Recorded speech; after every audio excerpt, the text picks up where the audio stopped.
Baik, sekali lagi selamat pagi bagi kita semua yang di Indonesia, selamat sore bagi saudara-saudara di Amerika. Hari ini hari Rabu tanggal 27 Agustus tahun 2025. Kita akan melanjutkan kita punya pelajaran dari khotbah Ate Jones tahun 1893 di Minneapolis. Dan ini adalah khotbah yang ke-12. Dan ini khotbahnya ditulis ya, disusun. Ada sekitar 44 halaman. Dan kita sudah pertemuan yang kelima. Pertemuan yang kelima. Dan sebagaimana kita tahu bersama bahwa tujuan kita mempelajari pelajaran ini adalah mau membedakan pembenaran oleh iman versi Katolik dan pembenaran oleh iman versi Protestan. Dan ini hari ini kita akan mulai membahas itu karena sebelum-sebelumnya kita membahas dari chapter 10, 11 dan 12 dia punya pengantar. Dan di chapter 12 pun ada hal-hal penting yang kita sudah pelajari sebelum kita masuk kepada perbedaan antara pembenaran oleh iman Katolik dan Protestan. Nah, baik sebelum kita lanjut, kita akan review apa yang sudah kita pelajari minggu lalu. Sebenarnya di chapter 12 ini kalau kita mau review dari awal akan memakan waktu yang panjang, saudara-saudara, karena sudah berkali-kali kita review itu. Jadi kalau ada yang mau lihat lagi bisa lihat nanti di YouTube dari dari pertemuan pertama, kedua, keempat, dan ini yang kelima. Tapi ini saya akan bahas sedikit apa yang sudah kita bahas ya minggu lalu.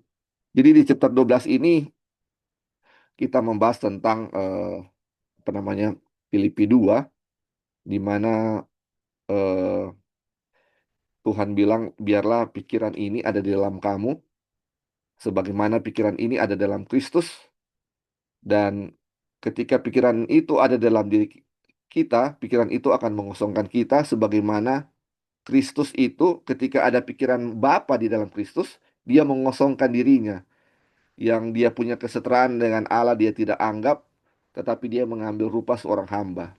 Nah, pikiran Allah ini akan mengosongkan orang itu. Jadi kalau kita memiliki pikiran Allah yang ada di dalam Kristus, kita juga akan dikosongkan ya, kita punya pikiran dari pikiran diri. Itu yang dibilang, dan kita akan dipenuhi oleh pikiran Allah.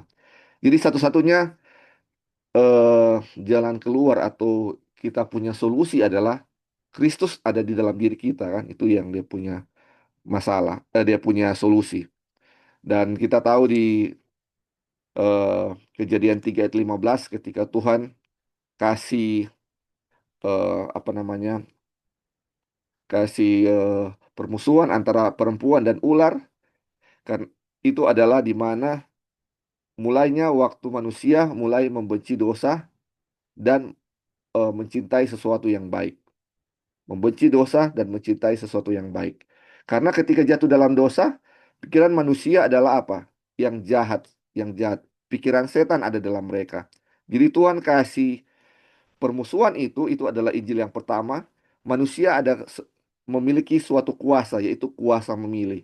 Kalau dulu sebelum ada permusuhan antara ular dan manusia, manusia tidak ada pilihan lain selain apa? Pikiran setan yang ada dalam mereka. Ketika Tuhan kasih permusuhan, ada kuasa di situ yaitu kuasa memilih. Ini kuasa memilih. Kuasa memilih adalah kuasa untuk memilih suatu pikiran yang lain selain pikiran setan. Jadi kuasa memilih ini diberikan kepada manusia bukan untuk mau pilih mana jahat, mana tidak, mana yang baik, bukan. Tetapi kuasa memilih adalah untuk memilih yang baik. Kuasa memilih untuk memilih yang baik. Karena kita punya nature, kita punya alami adalah memilih yang jahat. Tuhan kasih kuasa ke kita, yaitu kuasa memilih untuk bisa memilih yang baik. Untuk bisa memilih yang baik. Nah, itu di Kejadian 3 ayat 15. Kejadian 3 ayat 15. Nah, kemudian saudara-saudara ketika di Kejadian 3 ayat 15 kita sudah ada kuasa untuk memilih sesuatu yang baik. Lalu eh, sek- sekarang di Roma ya, di Roma 7 kita ada keinginan untuk memiliki kerinduan untuk berbuat sesuatu yang baik. Sekarang apakah kita bisa melakukan yang baik? Kita sudah mau untuk lakukan yang baik, kita sudah benci dosa. Apakah kita sudah berbuat yang baik? Dan kita sudah pelajari waktu lalu, ternyata kita belum berbuat yang baik. Makanya di Roma bilang, apa yang saya lakukan, saya tidak setuju. I don't allow. I not allow. Kenapa saya tidak setuju apa yang saya lakukan? Karena saya tahu itu salah. Sedangkan apa yang baik yang saya ingin lakukan, saya tidak bisa lakukan. Kenapa? Kenapa? Karena saya tidak bisa lakukan apa yang baik. Nah, itu saudara-saudara kita punya masalah. Makanya Rasul Paulus bilang, aduh, aku ini manusia celaka. Bagaimana saya bisa mau keluar dari apa? Tubuh yang jahat ini, yang saya tahu baik, saya tidak bisa lakukan yang baik. Yang jahat, saya tahu jahat, saya lakukan itu. Dan itu apalagi kalau mau dibilang kepada tubuh kita ini selain apa? Celaka. Makanya dia punya solusi kembali bagaimana, tapi syukur kepada Tuhan, bagaimana dia akan apa? Dia akan Dialah yang akan tinggal di dalam diri kita dan melakukan segala sesuatu yang kita tidak bisa lakukan. Kalau dari kita sendiri kita tidak bisa melakukan apa yang baik, tetapi Kristuslah yang akan melakukan dalam diri kita. Terus dia punya solusi bagaimana katanya yang waktu lalu kita sudah baca. Bagaimana pikiran ini kita mau eh kita pikiran ini, bagaimana ini pikiran dia punya solusi seperti apa ya?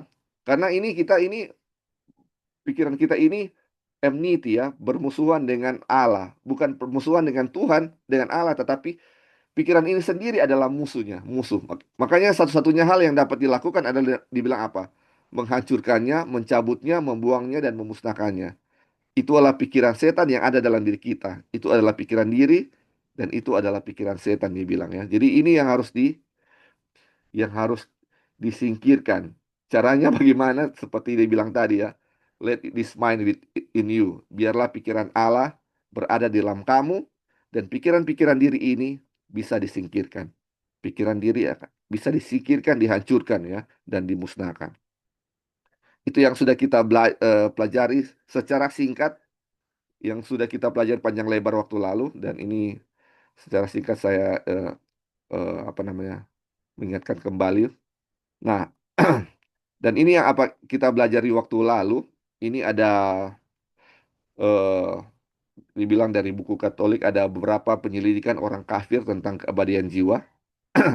Terus mereka dibilang dalam penyelidikan yang angkuh, pemikiran mereka sering dibimbing oleh imajinasi mereka dan imajinasi mereka didorong oleh kesombongan. Ini orang-orang kafir menyelidiki tentang keabadian jiwa. Terus mereka bilang mereka segera menemukan bahwa tidak ada unsur yang dapat diterapkan pada pekerjaan pikiran atau operasi pikiran karena jiwa manusia harus menjadi zat yang berbeda dari tubuh, murni, sederhana, dan rohani, tidak bisa terpisahkan, dan mampu mencapai tingkat kebajikan dan kebahagiaan yang jauh lebih tinggi setelah dibebaskan dari penjara jasmaninya. Jadi saudara, ini tampak membingungkan dia punya kalimat, tapi kalau kita mau bilang ini, dibilang ini pikiran, kita punya ya mind ini atau roh ini beda dengan dia kita punya jasmani. Jadi kalau setelah kita mati, roh itu bisa tetap hidup ya. Roh itu tetap hidup. Terus dia bilang dia mampu mencapai tingkat kebajikan dan kebahagiaan yang jauh lebih tinggi. Jadi setelah mati itu ada kebahagiaan atau kebajikan yang katanya yang kita bisa capai setelah dibebaskan dari penjara jasmani. Jadi orang punya tubuh ini ibaratnya penjara. Kalau kita bebas dari tubuh ini, itu akan ada kebahagiaan yang bisa didapatkan. Ini luar biasa ini tentang keabadian jiwa dan ini salah satu apa namanya suatu hal yang doktrin kepausan yang sangat luar biasa ya saudara-saudara. Dia bilang mereka segera menemukan bahwa tidak ada unsur yang dapat diterapkan pada ah, sorry ini sorry. Mereka menyatakan bukan hanya tentang keabadian jiwa di masa depan, tetapi juga tentang kekekalan jiwa di masa lalu. Karena mereka cenderung menganggap jiwa manusia sebagai bagian dari roh yang tak terbatas dan ada dengan sendirinya, yang menopang dan yang memenuhi dan menopang alam semesta. Jadi ini tentang keabadian jiwa ini bukan juga tentang di masa depan tapi di masa lalu ya. Dia bilang dia menganggap manusia sebagai bagian dari roh yang tak terbatas dan ada dengan sendiri. Jadi ini Makanya ini sempat disinggung tentang apa namanya, tentang filsuf-filsuf zaman dahulu, Plato dan semacamnya, yang mereka ini apa namanya, mengeluarkan mereka punya statement-statement yang dari pikiran mereka sendiri yang didasari oleh kesombongan. Dan ini yang dipakai ilmu pengetahuan sampai sekarang ini ya. Ini yang dibilang waktu lalu. Dan salah satu adalah manusia itu tercipta dengan sendirinya yang memenuhi dan menopang alam semesta. Jadi ini dan ini katanya, kata Josh bilang waktu lalu, dan ini kalau ada dengan sendirinya, ini manusia seolah-olah sama seperti Allah sendiri ya, dibilang. Manusia seolah-olah sama seperti Allah. Ini luar biasa, menyamakan diri sama seperti Allah. Terus dibilang, sekarang mari kita lihat hal yang sama ini. Sebagaimana ia berdiri di hadapan dunia, mengaku dibenarkan oleh iman, dan itulah yang dimanifestasikan dalam kepausan. Karena kepausan adalah perwujudan nyata setan dan pikiran diri ini. Karena ia lawan yang meninggikan diri di atas segala yang disebut atau yang disembah sebagai Allah. Jadi teori-teori kekafiran ini yang kita sudah pelajari, ternyata ini ada juga di dalam kepausan, di mana menganggap yang meninggikan diri ya, yang meninggikan diri. Terus dia bilang, dan semua ini dilakukan dalam nama dan rupa kekristenan. Semuanya sebagai tiruan palsu dari kebenaran. Jadi, teori-teori yang berasal dari kekafiran, sekarang ini sudah pakai nama kekristenan ya. Jadi, kita lihat, oh ini sebenarnya kafir, tetapi sekarang sudah pakai jubah kekristenan, jadi kelihatan ini asli sebagai ini seperti dari Tuhan. Tetapi dibilang semuanya sebagai apa? Tiruan palsu dari kebenaran. Tiruan palsu dari kebenaran. Itu yang sudah kita pelajari ya secara singkat waktu minggu lalu. Dan kita akan agak sedikit panjang ini pelajaran hari ini tentang bagaimana perbedaan antara eh, pembenaran oleh iman yang berasal dari kepausan atau Katolik dan dari apa? Protestan, yang asli dan palsu. Dan kita akan lihat dia punya perbedaan yang tidak terlalu, yang tipis ya, yang tipis. Nah, dan yang dari eh, kepausan ini semuanya berasal dari kafir yang ditutup oleh apa? Jubah apa? Kekristenan atau gereja. Oke, ini yang kita bahas waktu lalu. Mungkin ada yang mau tambahkan sebelum lanjut, kita mau lanjut di pertemuan untuk pagi ini, yang akan membahas tentang perbedaan iman Katolik dan Protestan, pembenaran oleh iman Katolik dan Protestan.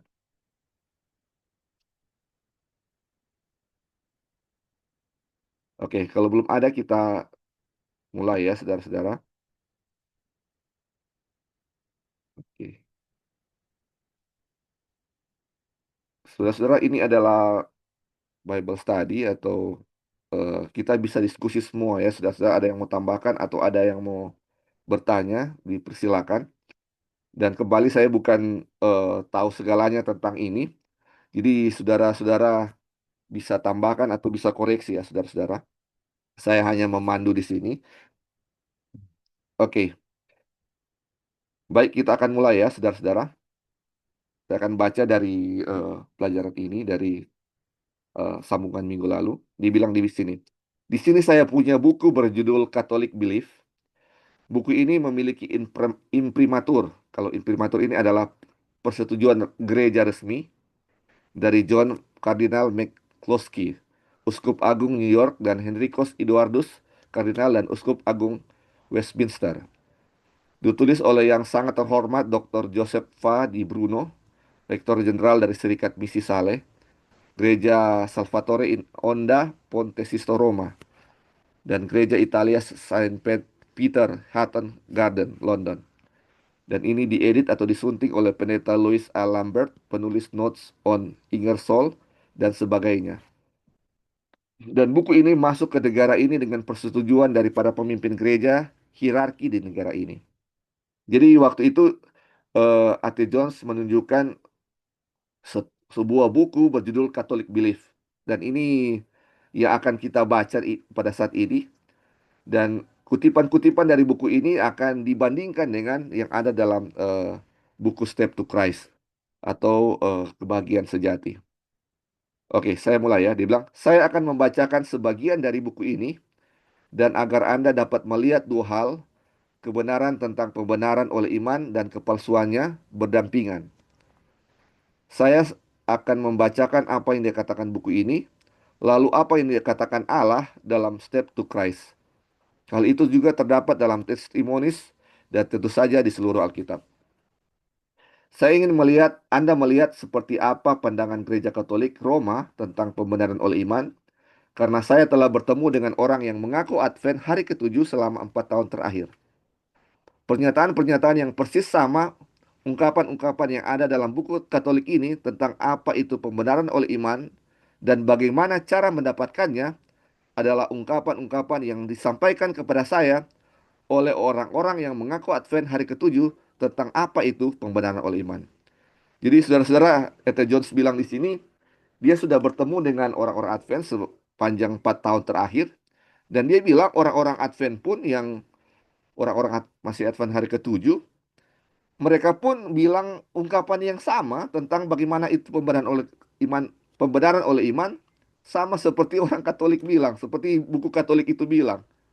Jadi ini kenapa dia sangat mau untuk kita ketahui tentang hal ini, karena banyak orang Advent yang dia punya pemikiran bahwa ini pembenaran oleh iman, ternyata bukan pembenaran oleh iman Protestan, tapi itu Katolik punya, saudara-saudara. Dan kalau kita belajar sebelumnya, yang waktu minggu lalu, itu pemikiran Katolik itu berasal dari kekafiran. Terus atau Jos bilang, bagaimana kita mau mengadakan seruan nyaring kalau kepercayaan kita atau kita punya kepercayaan tentang pembenaran oleh iman berasal dari kekafiran atau berasal dari Katolik Roma atau dari kepausan. Jadi kita harus tahu bedanya seperti apa ya. Jadi dia akan baca dari Catholic Belief dan Step to Christ. Dia mau kasih bedakan.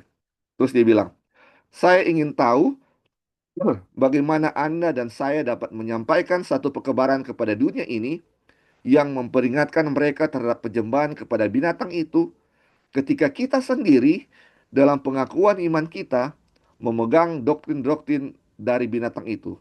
Apakah itu mungkin dilakukan? Jemaat bilang tidak. Nah, ini yang bilang ya.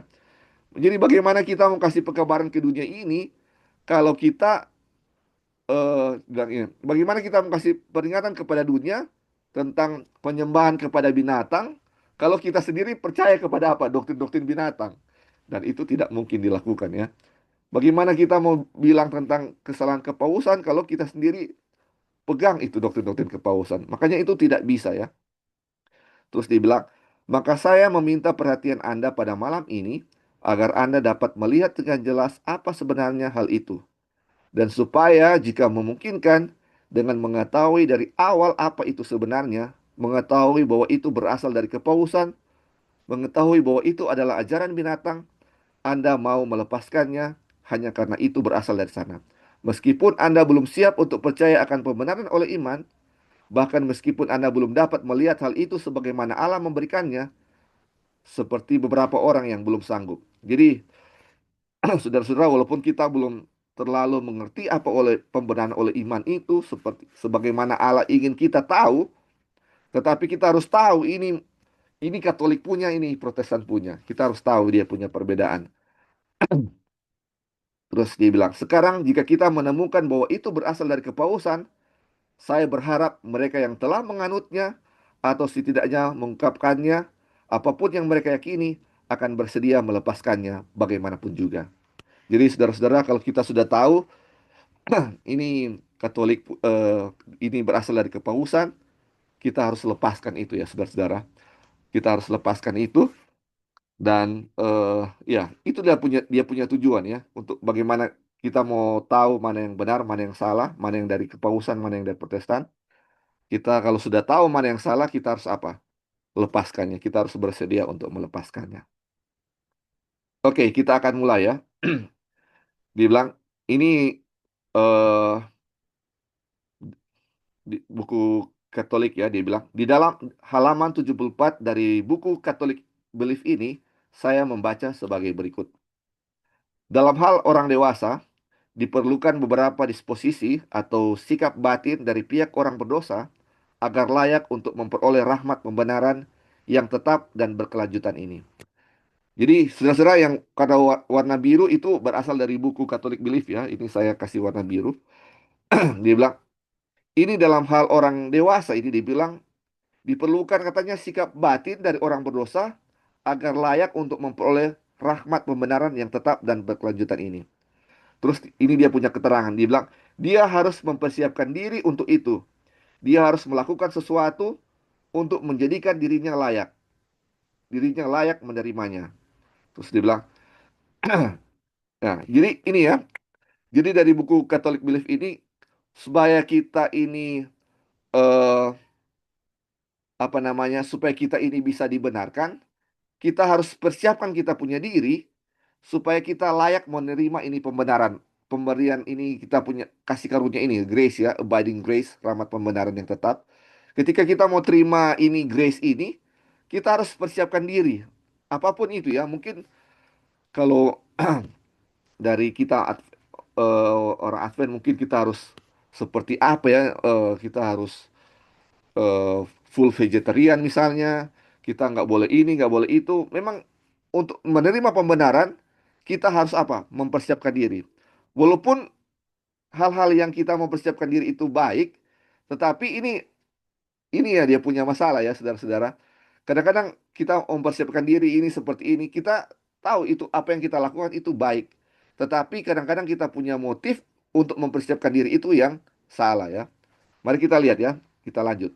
Dia bilang, setiap kali saya membaca satu pernyataan dari buku ini atau Catholic Belief, saya akan membacakan kebalikannya. Jadi sekarang dari halaman 27, 26 dan 27 buku Step to Christ saya membacakan sebagai berikut. Jadi ini dia punya kebalikan dari apa yang kita sudah baca ya dari buku Catholic Belief. Dia bilang begini, jika engkau melihat kebodosaanmu, jangan menunggu untuk membuat dirimu lebih baik. Berapa banyak orang yang berpikir bahwa mereka tidak cukup baik untuk datang kepada Kristus. Apakah engkau berharap menjadi lebih baik melalui usahamu sendiri? Hanya ada satu pertolongan bagi kita, yaitu di dalam Allah. Kita tidak boleh menunggu bujukan yang lebih kuat, kesempatan yang lebih baik, atau suasana hati yang lebih suci. Kita tidak dapat melakukan apapun dari diri kita sendiri. Kita harus datang kepada Kristus sebagai mana adanya kita. Jadi ini dia punya perbedaan dari awal. Jadi kalau dari pembenaran oleh iman Katolik, kita harus persiapkan diri dulu baru kita bisa layak dapat kebenaran. Tetapi kalau dari buku Step to Christ yang versi Protestan ini ya, jadi kalau saya bilang Protestan itu maksudnya dari A.T. Jones adalah dari Advent ya, saudara-saudara. Jadi kalau dari buku Step to Christ bahwa ini kalau kita ini berdosa, kadang-kadang kita mau datang kepada Tuhan harus jadi baik dulu ya. Kita mau datang kepada Tuhan harus baik dulu. Kita harus, aduh, saya sudah berdosa, saya harus bikin apa dulu sesuatu yang harus kita lakukan yang baik supaya kita layak untuk datang kepada Tuhan. Tetapi ini dibilang kita kita nggak boleh menunggu sesuatu yang kalau kita sudah sadar sekarang itu langsung balik ke waktu itu juga. Jangan tunggu suatu kesempatan yang lebih baik atau kita punya suasana hati yang lebih suci dibilang baru kita mau datang kepada Tuhan. Bukan seperti itu ya. Kalau kita mau lakukan itu, mau tunggu kita mau jadi lebih baik baru datang kepada Tuhan, sebenarnya kita sedang mempercayai pembenaran oleh iman versi Katolik. Dan seperti dibilang tadi, bagaimana kita mengkabarkan Injil kepada dunia kalau kita mempercayai akan hal itu ya. Jadi saudara-saudara, dia punya perbedaan itu ya. Jangan tunggu kita untuk lebih baik baru kita mau datang kepada Tuhan. Di saat kita sudah dapat, kita tahu kita keberdosaan kita, segera datang kepada Kristus sebagaimana adanya kita, dibilang itu ya. Sebagaimana kita adanya, kita datang kepada Kristus. Jangan tunggu kita apa? Menjadi lebih baik. Makanya ini, aduh banyak sekali ya dari Roma yang kelihatannya benar, kita harus lebih baik baru datang kepada Kristus. Kalau kita nggak lebih baik, Kristus nggak akan terima kita. Itulah yang terjadi. Dan banyak juga yang kita sebagai orang Advent ini apa? Percaya akan doktrin-doktrin ini. Oke, saudara-saudara, ada yang mau tambahkan sejauh ini sebelum kita lanjut masih berapa yang kita akan bahas. Ini baru dia punya awal ya. Dia punya perbedaan pertama. Ya, silakan. Bisa dengar? Ya, bisa, bisa, bisa. Hmm. Silakan. Jadi dalam apa namanya doktrin pembenaran oleh iman dari Katolik dengan Advent atau Protestan Ya. itu kita lihat itu juga memang betul di dalam orang punya gereja Mm-mm. atau forget gereja mungkin orang sendiri pribadi pernah merasakan hal itu dan pernah juga ada di kelompok Bible study ini dulu pernah ada masalah yang sama bahwa um, di saat kita berdosa kita itu terpisah dari Tuhan. Jadi untuk supaya Tuhan karena orang yang berdosa ada Tuhan tidak bisa berdiam di dalam orang yang berdosa. Jadi untuk supaya Tuhan bisa berdiam kembali, kita harus suci dulu. Kemudian Tuhan yang suci bisa datang berdiam di kita. Itu Mm. kan masalah waktu lalu pernah terjadi di kelompok Babes tadi di Ya, sini. iya, betul. Nah kalau kita betul-betul mempelajari pelajaran A.T. Jones, ini yang disuguhkan itu benar-benar doktrin Katolik gitu. Karena di saat kita berdosa, kita nggak bisa bikin apa-apa untuk menjadi suci tanpa Kristus di dalam kita gitu. Iya. Jadi di saat kita berdosa, disitulah kita datang kepada Tuhan, datang pengampunan ya, minta ampun kita punya dosa, dan memang betul-betul pelajaran buku apa apa bahasa Indonesia kebahagiaan sejati Teman ya, sejati. buku Ya. kebahagiaan sejati. Kalau saudara-saudara atau teman-teman semua pernah baca buku itu, mungkin bisa diulang lagi baca karena kita pun sudah berapa kali baca. Saat ini kita lagi baca kembali buku itu.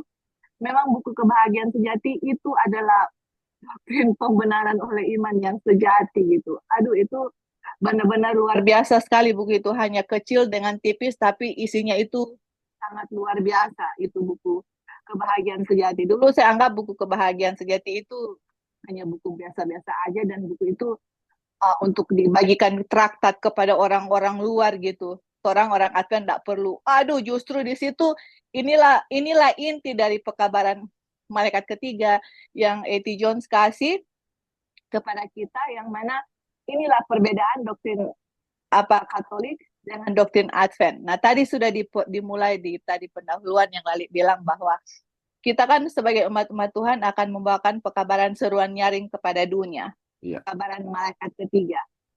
Nah, kalau kita nggak mengerti pekabaran malaikat ketiga, apa yang saya mau bawakan? Kalau doktrin saya sama dengan doktrin Katolik, misalnya kita kasih ke pembenaran oleh iman, orang Katolik bilang, loh, doktrinnya sama, mau kasih apa gitu, sama-sama kita percaya hal yang sama. Jadi kita Tuhan nggak bisa gunakan orang-orang yang masih menganut pembenaran oleh iman doktrin Katolik karena justru Advent harus menentang pekabaran oleh iman doktrin Katolik itu. Itulah kepausan ya atau binatang itu kita harus melawan doktrin itu gitu loh. Kalau kita nggak ngerti pekabaran malaikat ini ketiga ini dengan benar, mungkin kita berada di gereja Advent tapi masih menganut doktrin Katolik. Iya. Jadi Tuhan tidak apa ya meminta kita untuk oke saya harus jadi baik dulu, saya harus berbuat baik dulu, saya mungkin harus menolong orang lain dulu, saya harus menolong orang yang sakit, baru bisa datang kepada Tuhan, kemudian Tuhan akan terima saya. Itu doktrin Katolik itu. Tuhan bilang datang sebagaimana kamu adanya gitu. Kita nggak, kalau saya mau bilang gini ya, saya berdosa misalnya, saya harus berbuat baik dulu, saya harus bikin ini dulu, saya harus begini dulu, baru saya datang kepada Tuhan. Itu sama dengan doktrin Katolik yang mana kalau datang kepada Tuhan harus bayar dulu. Kalau bahasa Inggris namanya penance. Kalau di Indonesia apa ya, Li? Untuk bayar dulu Ah, untuk datang yang kepada Tuhan.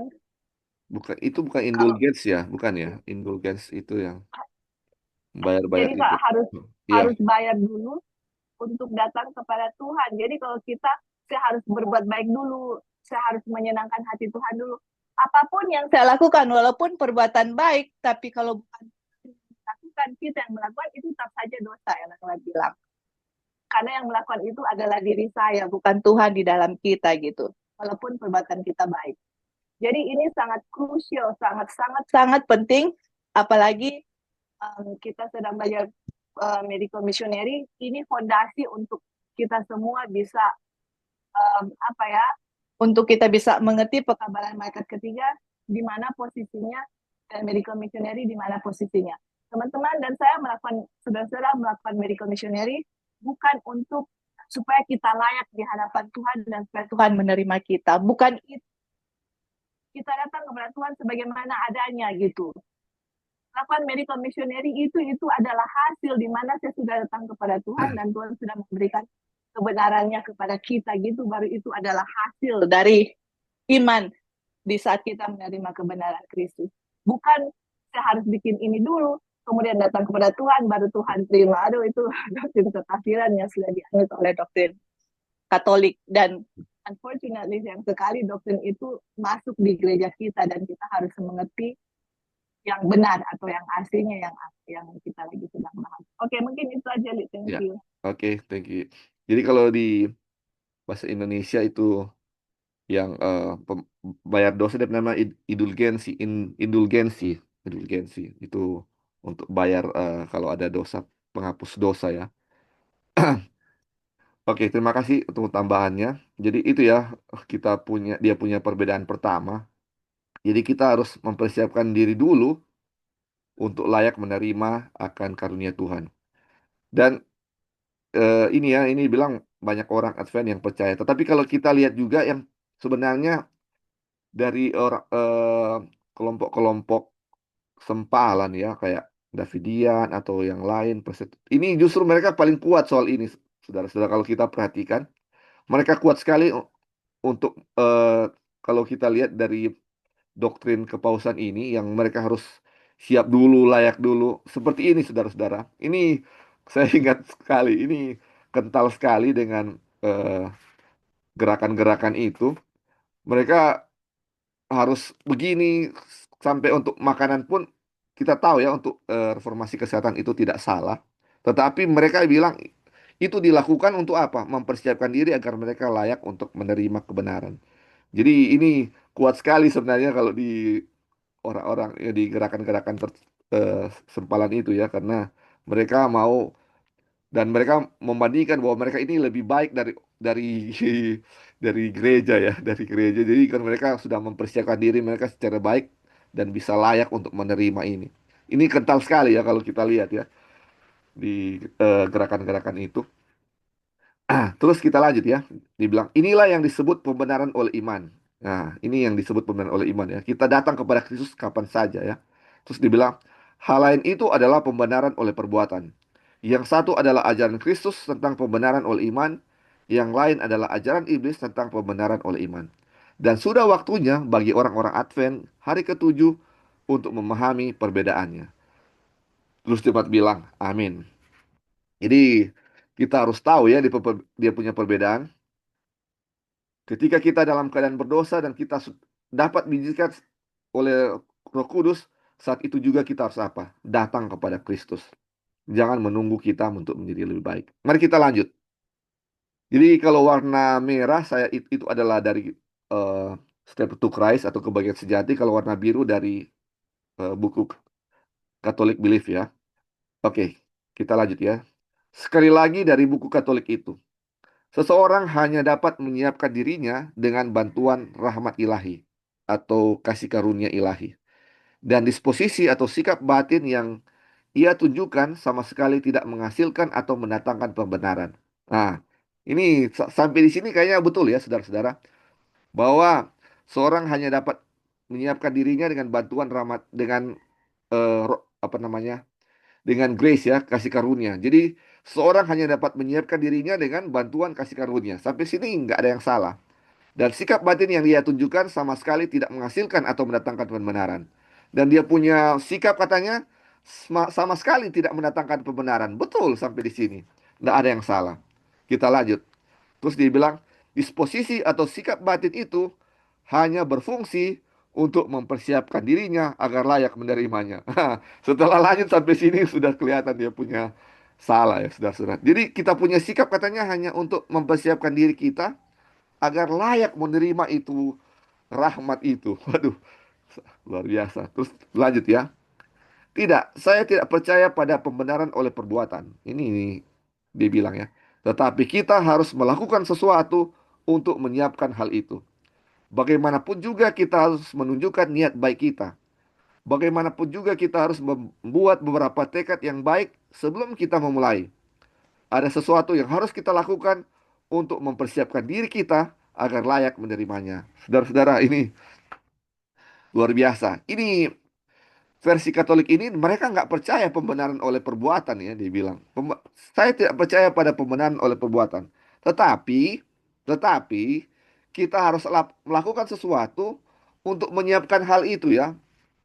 Jadi mereka mereka mengakui bahwa untuk melakukan dia punya sikap ini tidak menghasilkan pembenaran, tidak menghasilkan apa namanya justification ya. Tetapi dia punya sikap ini, yang dia punya perbuatan ini, dia akan memuluskan, melayakkan dia untuk menerima itu. Waduh, ini luar biasa. Mari kita baca dia punya kebalikan ya, saudara-saudara, supaya satu kali kita ada yang mau tambahkan ya. Terus dia bilang, apa yang Allah katakan di halaman 33 dari Step to Christ, saya membaca. Dia sedang menarik hati anak-anaknya yang sesat dengan kasihnya yang lembut. Tidak ada orang tua di dunia ini yang bisa bersabar dengan kegagalan dan kesalahan anak-anaknya. Sama seperti Allah dengan mereka yang dia cari untuk diselamatkan. Terus dia bilang, dia melakukan apa? Mencari untuk menyelamatkan. Ini adalah ini adalah cara Allah. Oh, tidak. Dia menunggu sampai manusia mempersiapkan diri untuk diselamatkan. Itulah cara setan. Cara Allah mencari untuk menyelamatkan. Terus cara setan menunggu sampai manusia mempersiapkan diri untuk diselamatkan. Perbedaannya tipis, saudara-saudara, dan itu kelihatannya dua-dua baik. Cara setan kita harus, dia mau tunggu kita untuk mempersiapkan diri menjadi baik dulu, baru bisa diselamatkan. Tetapi kalau cara Allah, mencari untuk menyelamatkan apapun keadaan kita ya, apapun keadaan kita. Terus kita lanjut dari buku Step to Christ ya, dia bilang begini. Tak seorang pun dapat memohon dengan lebih lembut kepada pelanggar hukum. Tidak ada bibir manusia yang pernah mencurahkan seruan yang lebih penuh kasih kepada yang tersesat daripada yang dilakukannya. Segala janji dan peringatannya hanyalah hembusan kasih yang tak terucapkan. Ketika setan datang memberitahumu bahwa engkau adalah seorang pendosa besar, pandanglah kepada penebusmu dan bicarakan tentang kebaikannya. Hal yang akan menolongmu adalah memandang kepada terangnya. Akuilah dosamu, tetapi katakan kepada musuh itu, Yesus Kristus datang ke dunia untuk menyelamatkan orang berdosa, dan bahwa engkau dapat diselamatkan oleh kasihnya yang tiada tara. Dan Yohanes 3:16. Inilah pembenaran oleh iman, yang itu adalah pembenaran oleh perbuatan. Yang ini adalah Yesus Kristus, yang itu adalah setan. Aduh, ini luar biasa, saudara-saudara. Ini perbuatan kita katanya ini kayak tipis banget ya. Ini perbuatan kita itu bukan untuk membenarkan kita, tetapi itu untuk melayakkan kita, mempersiapkan kita supaya layak menerima itu pembenaran. Aduh, bukan pembenaran, tapi supaya memuluskan jalan ya untuk itu. Tapi kalau dia punya versi Advent atau versi dari Tuhan, versi Protestan dibilang ini Tuhan apa? Menarik hati, mencari untuk menyelamatkan. Apapun keadaan kita ya, apapun keadaan kita. Dia bilang dia memohon dengan lembut kepada pelanggar hukum itu untuk bertobat. Untuk bertobat. Bukan harus baik dulu baru Tuhan mau datang. Bukan seperti itu. Luar biasa. Ada yang mau tambahkan sampai di sini? Saudara-saudara, ini perbedaan pembenaran oleh iman Katolik dan Protestan. Ada yang mau tambahkan? Jadi kalau Katolik harus kita harus baik dulu ya. Ini sama seperti yang Joy bilang tadi ya. Waktu eh, perdebatan waktu lalu. Jadi dibilang waktu itu ada teman yang bilang ya, ini sama seperti di Yesaya 5:9 ya, bahwa dosa kita yang menjauhkan kita dari Tuhan. Jadi bagaimana supaya kita bisa dekat dengan Tuhan? Kita harus apa? Menjauhkan dosa itu ya, dosa itu. Jadi pakai ayat ini bahwa kita harus benar dulu baru Tuhan mau terima kita ya. Kita harus benar dulu baru Tuhan bisa terima kita. Kalau kita nggak benar, masih ada dosa, Tuhan tidak bisa mau dekat dengan kita. Itu suatu pemahaman yang salah ya, itu bukan soal itu. Jadi di waktu kita masih berdosa, Tuhan sudah apa? Mencari kita. Bukan menunggu kita harus benar dulu baru Tuhan bisa dekat dengan kita. Itu sebenarnya apa? Versi Katolik di mana kita harus benar dulu supaya kita bisa dibenarkan atau untuk memuluskan jalan kita menerima kebenaran. Oke, mungkin ada yang mau tambahkan? Oke, kalau belum kita lanjut ya. Oh ya, silakan, silakan, silakan. Oh, iya, Li. Jadi kita punya tambahan adalah ini kan setan itu di Yesaya 14 itu dia kan saya mau menjadi Ya, seperti Allah kan dia punya itu. Jadi pikiran setan itu yang saya mau jadi seperti Allah iya, itu kan yang dia mau tanamkan ke pikiran kita kan iya betul. dan pikiran itu adalah enmity against God, Iya, permusuhan melawan Tuhan. lawan Tuhan. Apa pikiran itu? Pikiran saya mau sama seperti Tuhan. Nah sekarang bagaimana doktrin Katolik itu sama dengan pikiran setan yang setan mau kasih ke manusia itu adalah waktu kita misalnya berbuat dosa, saya harus mempersiapkan jalan. Ada suatu hal yang baik yang saya harus lakukan untuk supaya Tuhan datang. Nah, sekarang pertanyaannya, apakah tanpa Tuhan manusia bisa, apakah saya bisa melakukan sesuatu yang baik untuk Tuhan bisa datang? Yang baik itu yang benar ya, maksudnya Ya, perbuatan baik yang benar, bukan perbuatan baik yang selfish. Ya saya nggak bisa gitu.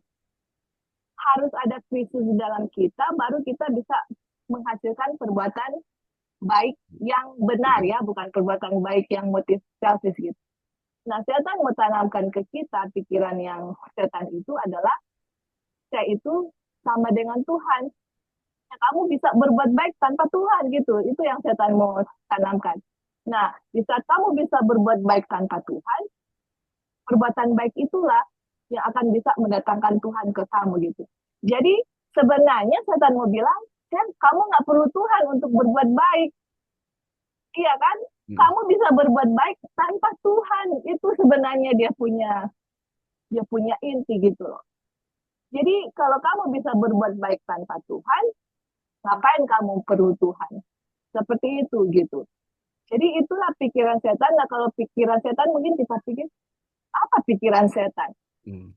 Pikiran setan itu doktrin ya perkataan setan yang kita terima dan kita percaya. Nah itu yang harus disingkirkan gitu loh, yang memang harus dihapuskan dari pikiran kita untuk kita bisa menerima pembenaran oleh iman yang benar gitu. Pembenaran oleh iman yang benar itu adalah Tuhan mau menaruh pikirannya dia ke kita bahwa kita nggak bisa bikin apa-apa tanpa Kristus gitu. Kalaupun ada perbuatan baik tanpa Kristus itu dari diri kita gitu Ya, loh, bukan dari Tuhan. Dan apapun dari kita, walaupun ada perbuatan baik yang mungkin orang di luar bisa lihat, wah dia berbuat baik, tapi Tuhan tahu di dalamnya itu semua self yang lakukan. Saya bikin ini supaya saya bisa dipuji, saya bisa bikin ini supaya orang perhatikan, oh saya, jadi semuanya about myself gitu loh. Tapi pikiran Tuhan enggak gitu. Pikiran Tuhan itu adalah kamu datang sebagaimana adanya, hmm. apapun kondisi kamu, saya akan memberikan kebenaran saya kepada kamu di saat kamu datang mohon pengampunan dosa, dan hasil dari menerima kebenaran Kristus, perbuatan baik yang benar itulah yang akan terpancar. Ya, Dan orang-orang di luar hanya lihat, oh ya dua-dua perbuatan baik, tapi yang menghakimi itu adalah Tuhan gitu. Pikiran kita itu apa di dalam, motif kita itu apa. Kalau bukan berdasarkan kasih, pasti berdasarkan diri. Seperti itu. Nah, dan pikiran setan itu yang kita harus hancurkan, singkirkan, lenyapkan, dan harus masuk dengan pikiran Kristus dari doktrin pembenaran oleh iman ini. Oke, Li, thank you. Mungkin itu aja. ya, oke. Terima kasih tambahannya. Mungkin ada lagi. Jadi kalau kita perhatikan ya, ini apa namanya? Ini pembenaran ini sebenarnya kalau dari doktrin Katolik ini kalau kita mau persiapkan diri kita ini supaya kita layak menerima pembenaran, Jadi kita mempersiapkan diri kan. Jadi kalau kita mempersiapkan diri, tentu untuk melakukan hal-hal yang baik supaya kita layak kan. Jadi untuk melakukan hal yang baik supaya kita layak, jadi ini otomatis perbuatan diri kita dulu kita mau pakai supaya kita layak menerima itu Tuhan punya pembenaran.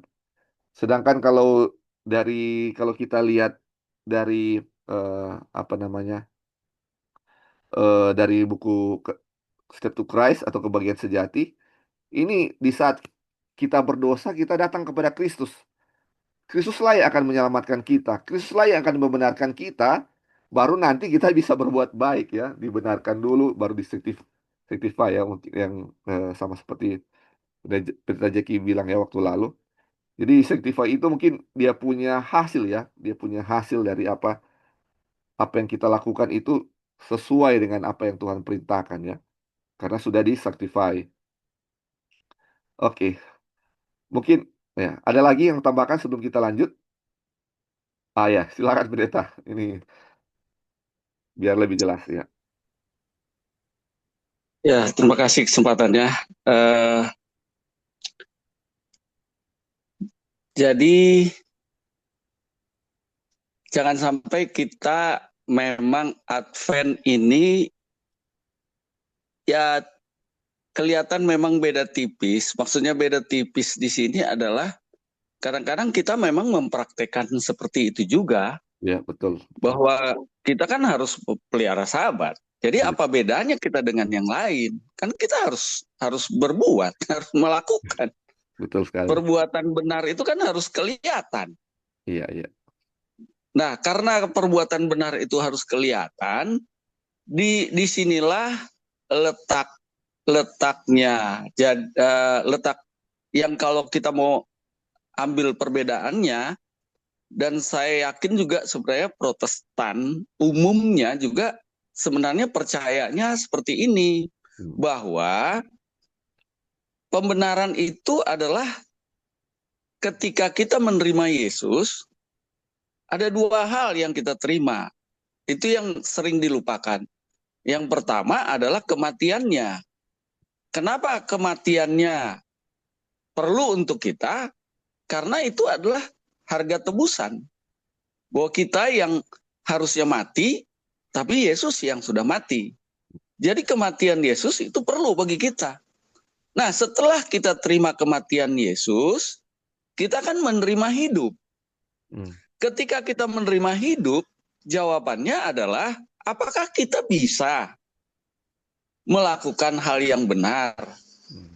Ya, maka jawabannya adalah tidak bisa. Di sini, apakah kita bisa melakukan yang benar? Bisa, tapi dicemari dosa kalau itu berasal dari diri kita. Betul, betul. Nah, kita harus sadari bahwa ketika kita terima Yesus, sebenarnya itu adalah kematian diri kita juga gitu. Hmm. Yang kita bayangkan bahwa Yesus mati di kayu salib itu adalah mati untuk kita, saya juga membayangkan diri saya mati di kayu salib itu. Betul. Dan ketika Yesus bangkit dari kubur, ya kita juga keluar dari kubur mendapatkan hidup yang baru. Disinilah kelahiran kembali. Disinilah yang diterangkan Sister Joy tadi, bahwa ketika pohon yang baik akan mengeluarkan buah yang baik. Tapi pohon yang tidak baik akan mengeluarkan buah yang tidak baik. Nah, buah yang kita keluarkan itu dari diri kita yang belum lahir kembali, itu akan dicemari dosa. Jadi, kehidupan benar Kristus itulah hal yang kedua yang diberikan Yesus kepada diri kita. Jadi ketika kita percaya kepada Yesus, Yesus berikan kehidupan benarnya, Yesus berikan juga kematiannya.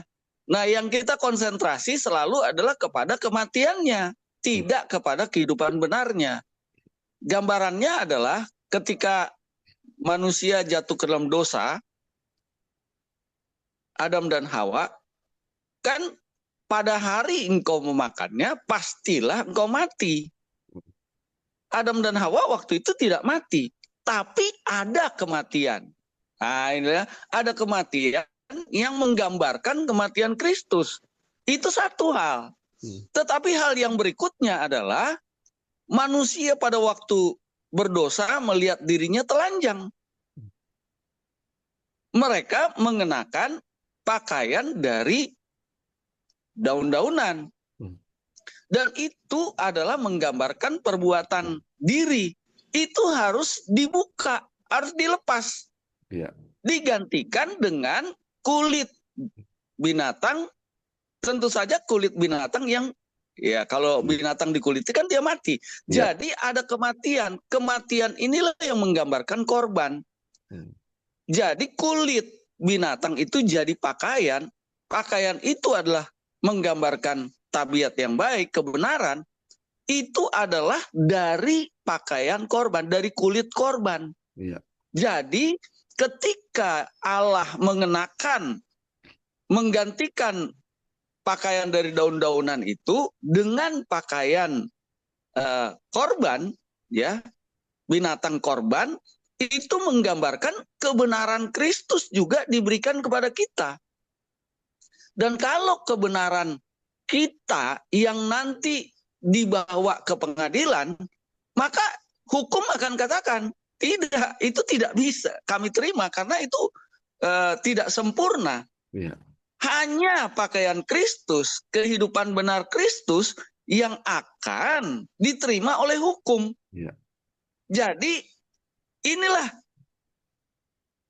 kita menerima dua hal, kematian Kristus dan kebenaran Kristus. Nah, bagaimana dengan kemudian selanjutnya itu kan sebenarnya baru sampai di justification. Bagaimana dengan sanctification? Sanctification-nya ini adalah bagaimana kita ketika menerima kebenaran Kristus, apakah saya senang memakainya atau tidak? Nah, bagaimana caranya? Itu nanti seperti kita terima hadiah, box ya cukup besar, lalu ketika kita buka boxnya, kita lihat di situ ada hadiah-hadiah dalam bungkusan-bungkusan kecil lagi. Itu artinya ketika kita belajar Alkitab, kita lihat ini kebenaran. Dan ketika kita lihat itu kebenaran, 10 hukum kah, apa, itu jangan kita pandang sebagai tuntutan. Itu adalah pemberian, itu adalah hadiah. Dan kita seneng nggak terima hadiah itu gitu loh. Jadi ketika kita lihat kebenaran, jangan kita pandang itu, wah saya harus begini, saya harus begini. Itulah yang diberikan Kristus bagi saya. Seneng nggak kita terima? Dan ketika kita senang terima, pertanyaan berikutnya adalah seneng nggak kita pakai? Kita kenakan. Ketika kita senang terima dan senang kenakannya, disitulah Roh Kudus bekerja bagaimana mengubah pikiran duniawi kita itu untuk menerapkan, ya, memasukkan pikiran firman kebenaran itu yang kita terima sebagai hadiah untuk berkuasa menerapkan itu dalam diri kita. Jadi disitulah perbuatan benar itu bukan lagi berasal dari diri kita, tetapi itu betul-betul hadiah dari Kristus yang ditampilkan. Jadi di sini hati-hati kita umat Advent ketika kita merasa bahwa saya sudah menuruti 10 perintah Allah, apakah itu adalah dari kekuatan diri kita sendiri, sadar bahwa kita ini perlu berbuat benar, tapi jangan sampai perbuatan benar kita didorong oleh kekuatan diri kita. Jadi letaknya itu tipis-tipis di situ. Nah, kalau kita udah paham demikian, maka kita akan paham ketika versi Katolik katakan harus layak dulu. Nah, di sini kita juga kan gitu. Layak dulu, pelihara sabat, ya, bayar perpuluhan. Itu sama saja. Jadi jangan sampai kita begitu, ya. Jangan sampai kita juga begitu. inilah yang mau diluruskan oleh E.T. Jones dalam Righteousness by Faith yang sebenarnya bahwa segala sesuatu baik justification maupun sanctification itu adalah kebenaran Kristus, bukan kebenaran kita. Ketika kita ada berbuat benar, yang ditampilkan di situ adalah perbuatan benar Kristus karena kasih karunia-Nya, bukan karena perbuatan dari diri kita. Terima kasih. Amin. Puji Tuhan, terima kasih banyak pendeta. Lebih jelas ya. Mungkin ada lagi yang mau tambahkan saudara-saudara. Ini sangat jelas yang ditambahkan pendeta Jeki. Puji Tuhan, terima kasih. Oke, kita lanjut ya saudara-saudara. Ini kita lanjut, dia punya perbedaan antara pembenaran oleh iman Katolik dan Protestan. Dibilang kemudian dalam buku Katolik ini dijelaskan banyak hal yang harus kamu lakukan agar memiliki disposisi-disposisi tersebut. Sebuah tindakan iman, sebuah tindakan takut akan Allah, sebuah tindakan pengharapan, sebuah tindakan pertobatan, semua tekad untuk mendekati sakramen tobat atau pengakuan dosa. Terus dia bilang, inilah hal-hal yang menurut buku ini akan mempersiapkanmu agar layak dibenarkan untuk diselamatkan. Nah, ini saudara-saudara, ini ada hal-hal yang harus dilakukan oleh eh, orang-orang ya, oleh umat Tuhan ya. Kalau ini versi Katolik dibilang harus ada tindakan iman, ada act of faith, act of fear, ada tindakan-tindakan ya. Act of fear of God, ada act of repentance, ada tindakan pengharapan, ada tindakan pertobatan. Terus ada sakramen pertobatan. Ini harus ada ini untuk apa?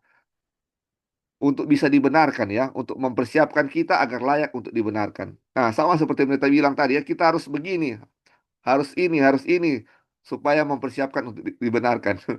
Seperti itu ya. Terus kita lanjut. Dia bilang, dan di halaman 76 dari buku yang sama saya bacakan, kita senantiasa membutuhkan kasih karunia yang nyata untuk melakukan perbuatan-perbuatan baik, baik sebelum maupun sesudah dibenarkan. Nah, saudara-saudara, ini eh dia bilang ini betul ya, ini kasih karunia. Kita sudah tahu ya, kalau kalau kita baca di ini, grace itu adalah power untuk melakukan ya. Dia bilang ini kita membutuhkan kasih karunia yang nyata untuk melakukan perbuatan yang baik. Kalau sampai sini mungkin betul, tetapi dia bilang baik sebelum maupun sesudah dibenarkan. Baik sebelum maupun sesudah dibenarkan. Perbuatan baik harus dilakukan sebelum kita dibenarkan agar kita layak untuk itu. Akan tetapi, perbuatan-perbuatan baik yang dilakukan dengan pertolongan kasih karunia sebelum pembenaran bukanlah secara tegas berjasa, tetapi berfungsi untuk memuluskan jalan menuju pembenaran, untuk menggerakkan Allah. Waduh, jadi saudara-saudara, ini kita punya perbuatan baik yang digerakkan oleh apa namanya kasih karunia ini sebelum kita dibenarkan. Ini dia punya fungsi katanya bukan untuk dibenarkan, tidak, dia punya fungsi ini bukan untuk kita dibenarkan, tapi dia berjasa untuk katanya memuluskan jalan menuju pembenaran. Ini fungsinya untuk menggerakkan hati Allah. Aduh, ini luar biasa. Dia bilang, perbuatan-perbuatan baik berfungsi untuk menggerakkan Allah. Aduh, itulah roh keras seperti besi yang dikatakan oleh iblis bahwa itulah sifat Allah sejak awal di surga. Bahwa Allah adalah seorang yang kejam, bahwa Allah tidak menginginkan umatnya bebas, tidak menginginkan makhluk-makhluknya bebas, bahwa dia duduk di sana dan ingin segalanya berjalan persis seperti yang ia mau tanpa alasan, tanpa pertimbangan, tanpa kebebasan, atau apapun yang sejenis itu. Bahwa dia harus digerakkan oleh makhluk-makhluk ciptaannya. Itulah ajaran yang telah setan masukkan ke dalam konsep pengorbanan sejak waktu itu hingga sekarang. Jadi saudara-saudara, ini dibilang kita harus melakukan sesuatu untuk menggerakkan Allah. Kita punya perbuatan-perbuatan baik itu untuk menggerakkan Allah. Contohnya seperti dibilang tadi ya, kita kita mau kuduskan hari Sabat, bayar perpuluhan, mau bikin ini, mau tolong orang, mau bikin segala sesuatu yang baik, kita bisa sebutkan itu. Itu katanya untuk supaya Allah tergerak, supaya Allah tergerak. Aduh, dia bilang itu apa? Itu adalah ajaran setan yang masuk ke dalam itu adalah ajaran setan yang masuk dalam apa? Dalam jubah kekristenan. Terus dibilang, Allah menat ini bilang, itulah ajaran yang telah setan masukkan ke dalam konsep pengorbanan sejak waktu itu hingga sekarang. Allah menetapkan pengorbanan untuk menunjukkan kepada manusia, untuk menyampaikan kepada manusia apa yang Allah bersedia lakukan bagi manusia, bahwa Allah yang mengadakan pengorbanan untuknya. Jadi saudara-saudara, waktu zaman dulu ada pengorbanan domba ya, saudara-saudara. Jadi ini setan, kebanyakan orang berpikir ya, saya juga berpikir bahwa ketika kita mau waktu itu mereka korbankan domba misalnya, mengorbankan lembu kepada Tuhan, itu adalah bagaimana kita mau menyenangkan Tuhan dengan persembahan-persembahan kita ya. Ketika kita kasih persembahan atau pengorbanan, itu supaya Tuhan senang. Supaya Tuhan tidak menghukum kita ketika kita kasih persembahan. Ternyata itu semua salah, bukan seperti itu. Ternyata Tuhan suruh kita adakan pengorbanan domba ya. Waktu zaman dulu ya, ada pengorbanan domba. Ternyata untuk menunjukkan bahwa domba itu adalah dia. Bahwa bagaimana? Bahwa Allah yang berkorban untuk kita. Bukan, dan itu diputar oleh setan seolah-olah kita yang berkorban untuk apa? Menyenangkan Tuhan. Kita ambil harta kita, hewan kita untuk berkorban. Seolah-olah kita mau berkorban untuk Tuhan. Tapi ternyata itu menunjukkan bahwa Tuhanlah yang berkorban untuk kita. Aduh, ini luar biasa ya, saudara-saudara.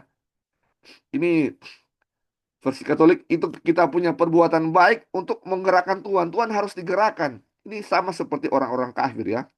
Mereka kasih sesajen persembahan kepada dewa-dewa supaya dengan tujuan dewa-dewa itu nggak marah ya. Dewa-dewa itu nggak marah atau untuk menggerakkan hati mereka supaya hati dewa mereka supaya dewa itu memberkati mereka. Itu dari kekafiran ya. Mereka menyembah berhala-berhala supaya dewa-dewa itu nggak marah dan memberikan mereka kemakmuran. Dan itu dibawa ke dalam gereja, di dalam kepausan di mana kita harus apa? Berbuat baik untuk menggerakkan hati Allah. Allah harus digerakkan oleh perbuatan baik kita. Allah harus digerakkan oleh apa? Makhluk-makhluk ciptaannya. Ini luar biasa. Terus kita lanjut bilang, tetapi setan memutarbalikkan hal itu dan menjadikan seolah-olah manusia harus melakukan sesuatu agar Allah menjadi berkenan. Bahwa Tuhan sedang marah terhadapnya dan ingin menghukumnya.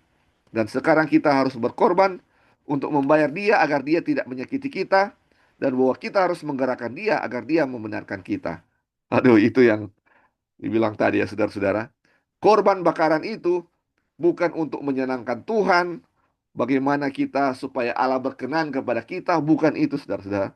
Tetapi menunjukkan bahwa Tuhanlah yang berkorban untuk kita. Makanya saya lupa dia bilang, apa gunanya korban sembelih ya. Tuhan tidak berkenan korban sembelihan itu ya. Terhadap daging-daging yang dibakar itu. Itu apa namanya. Sebenarnya itu bukan menunjukkan supaya bukan untuk membuat Tuhan senang ya, bukan untuk membuat Tuhan senang, tetapi itu untuk menunjukkan bagaimana Tuhan sudah berkorban untuk kita. Dan banyak saudara-saudara kita yang banyak dan banyak dari kita yang mempercayai akan hal ini. Melakukan sesuatu yang baik untuk menyenangkan Tuhan. Melakukan sesuatu yang baik untuk menyenangkan Tuhan. Walaupun perbuatan kita itu benar ya, ini perbuatan baik itu bukan yang salah ya. Yang benar kita lakukan, mau tolong orang, mau sumbang ini, sumbang itu, segala macam saudara-saudara, dengan motif bahwa itu untuk menyenangkan Tuhan, itu adalah doktrin kepausan. Itu adalah pikiran setan, doktrin setan. Setanlah yang apa? Membuat seperti itu, membuat kita berpikir seperti itu. Jangan sampai apa? Kita salah ya, saudara-saudara. Sampai sini, saudara-saudara, ada yang mau tambahkan sebelum kita lanjut di versi Advent atau versi versi Protestan sesuai dari kebenaran sekal sama. Ada yang mau tambahkan? Oh ya, silakan nih, silakan. Ya, ya, jadi kita lihat di sini bahwa gereja Katolik itu ambil dari kekafiran. Iya, Mereka itu sudah salah merepresentasikan karakter Kristus, iya, ya kan? Jadi kita harus melakukan sesuatu untuk menggerakkan hati Tuhan. Saya harus begini, begitu. Supaya Tuhan tergerak gitu. Padahal Tuhan yang mencari kita gitu. Iya, Tuhan betul. yang menggerakkan kita dengan kasihnya sama dengan korban itu kan. Iya, Makanya orang Yahudi juga salah mengerti ya. Mereka pikir bahwa korban-korban itu untuk supaya Tuhan menyenangkan itu Tuhan. nggak angry sama mereka, supaya kita mau gerakan Tuhan gitu dengan membawa. Padahal justru korban itu mau nyatakan ini saya yang mati untuk kamu Iya, gitu loh, bukan kamu harus bayar betul. dengan domba ini untuk menggerakkan. Iya, Jadi pikiran kita itu salah mengerti mengenai Tuhan. Nah, kalau saudara-saudara atau teman-teman ingat pelajaran yang kemarin kita share mengenai midnight pada waktu tengah malam, itu Ellen White punya komentar adalah kenapa itu midnight atau tengah malam itu kegelapan itu adalah manusia punya salah pengertian tentang karakter Kristus gitu. Jadi, nah inilah kenapa doktrin-doktrin Katolik sudah merajalela di seluruh agama kekristenan dan juga di gereja kita juga ya. iya, Dari situlah kita memberikan pekabaran malaikat ketiga. Nah inilah pekabaran yang kita mau kasih ke dunia gitu. This is the message, this is the third angel's message. Jadi bagaimana saya mau kasih kalau saya punya pikiran pun masih sama dengan hal ini gitu loh. Jadi nggak ada satupun yang saya mau lakukan untuk menggerakkan hati Tuhan. Justru Tuhan itu sama dengan perumpamaan anak yang hilang, domba yang hilang, iya, yang Tuhan sampai dia mau mempertaruhkan nyawanya untuk cari domba itu. Di perumpamaan domba yang hilang itu gembala yang cari nggak mati ya, tapi gembala yang sesungguhnya iya, realitinya itu mati untuk domba itu gitu loh. Dia cari sampai dia sendiri mati gitu. Jadi itulah yang membedakan bahwa doktrin kita Advent itu menunjukkan kasih Tuhan tanpa ada Tuhan gitu. Jadi bukan apa yang saya harus lakukan untuk menggerakkan hati Tuhan, untuk membuat Tuhan senang, membuat Tuhan apa ya, oh iya lagi pangku tangan dia di sini, oh iya kamu harus bikin ini supaya saya senang gitu. Enggak, justru dia yang cari kita gitu, dia mau selamatkan kita itu sudah di jurang maut, dia yang cari untuk cari kita, bukan kita harus melakukan sesuatu untuk menggerakkan dia untuk jatuh kasihan atau mencintai kita gitu. Justru Rasul Paulus bilang, while we yet sinner, waktu kita berdosa, dia mati untuk kita. Tuhan nggak menunggu saya harus baik dulu untuk saya mati gitu loh. Di saat saya berdosa, Tuhan mati. Justru makanya Rasul Paulus bilang, the goodness of God, kebaikan Tuhan, cinta Tuhan, membuat kita repent atau bertobat gitu. Jadi nggak ada ya teman-teman yang saya harus lakukan untuk menggerakkan hati Tuhan untuk mencintai saya. Dan seperti itu gitu. Itu doktrin kekafiran, itu doktrin kepausan itu yang sudah mungkin, dan saya mengaku bahwa saya sebelum mempelajari pekabaran malaikat ketiga yang sesungguhnya, saya dulu berpikir Tuhan begitu gitu. Yang iya, tadi pendeta Jackie bilang itu betul sekali, itu betul. Kita harus buka sabat jam 6 waktu di Indonesia, saya harus pergi di gereja, saya nggak boleh beli hari sabat, saya nggak boleh begini. Semua nggak boleh, nggak boleh, nggak boleh. Banyak aturan yang saya rasa nggak boleh hari sabat. Untuk Tuhan supaya senang kepada saya gitu. Dan kalau saya jatuh dalam dosa, teman-teman, saya pikir, aduh malu kita mau berdoa sama Tuhan, kayak rasa gimana gitu. iya, Saya harus tunggu dulu, saya harus berbuat sesuatu yang baik dulu, gitu baru saya bisa berdoa pada Tuhan dan mohon pengampunan. Itu doktrin Katolik, itu doktrin kepausan, itu dari setan. Tuhan bilang, datang sekarang ini, jangan pakai perasaan, oh Tuhan nggak mau terima saya. Tuhan akan terima datang sebagaimana kita ada. Dan untuk kita pun datang kepada Tuhan, itu adalah bisikan Roh Kudus yang mengajak kita datang kepada Tuhan gitu loh. Aduh, bukan main. Anyway, itu Lali. Maksudnya nah, mungkin kita selama ini sudah di Advent bertahun-tahun, tapi pikiran kita masih pikiran enmity against God ya, masih pikiran carnal mind, masih pikiran duniawi, bukan pikiran Kristus.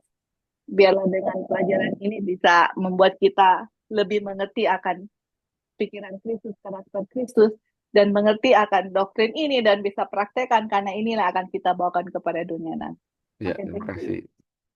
Jadi saya tertawa tadi pas bilang karena itu kena sekali ya eh, diri saya sendiri, pengalaman pribadi. Kadang-kadang kalau kita berdosa, kita harus tunggu suasana yang baik dulu untuk mau datang kepada Tuhan ya.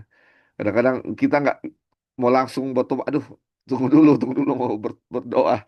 Karena Tuhan hati ini masih masih panas-panasnya dibikin dosa misalnya, masih hangat-hangatnya bikin dosa. Tunggu dulu, mau tenang dulu, cari kondisi waktu yang pas untuk berdoa, mau minta maaf sama Tuhan atau mau minta ampun. Tapi ternyata pikiran itu adalah pikiran kepausan, doktrin kepausan. Jadi ketika kita berdosa dan kita sadar diingatkan oleh Roh Tuhan, oleh Roh Kudus, kita harus apa?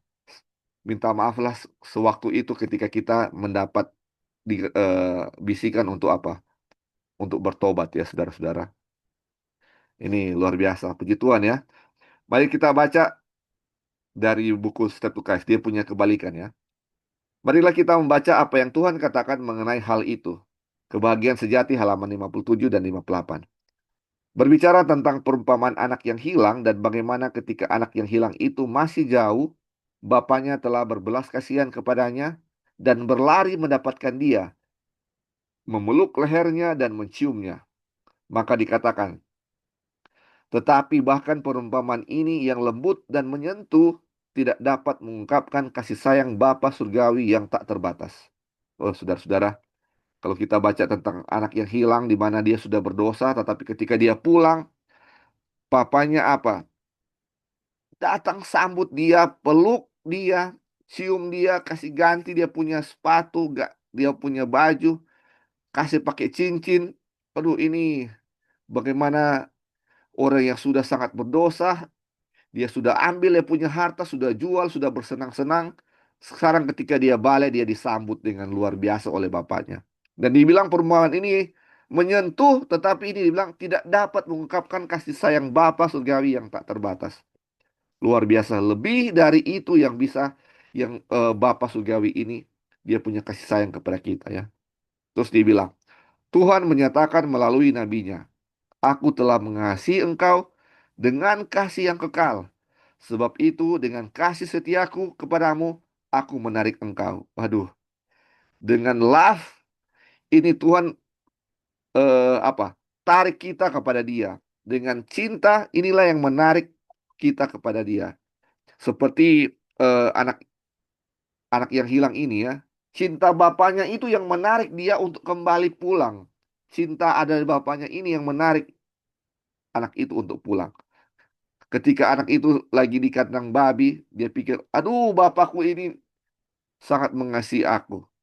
Saat di sini saya menderita, saya mau pulang kepada bapak. Dan sebenarnya kasih bapak itu yang menarik anak itu untuk pulang. Kita lanjut ya. Sementara si pendosa masih jauh dari rumah bapa, sedang menghamburkan hartanya di negeri asing, hati bapa merindukannya. Dan setiap kerinduan yang bangkit dalam jiwa untuk kembali kepada Allah bukan lain adalah bisikan lembut dari rohnya yang membujuk, memohon, menarik yang hilang itu kepada hati kasih dari Bapaknya. Nah, ini yang dibilang tadi, saudara-saudara. Dia punya bisikan lembut dari roh itu adalah apa?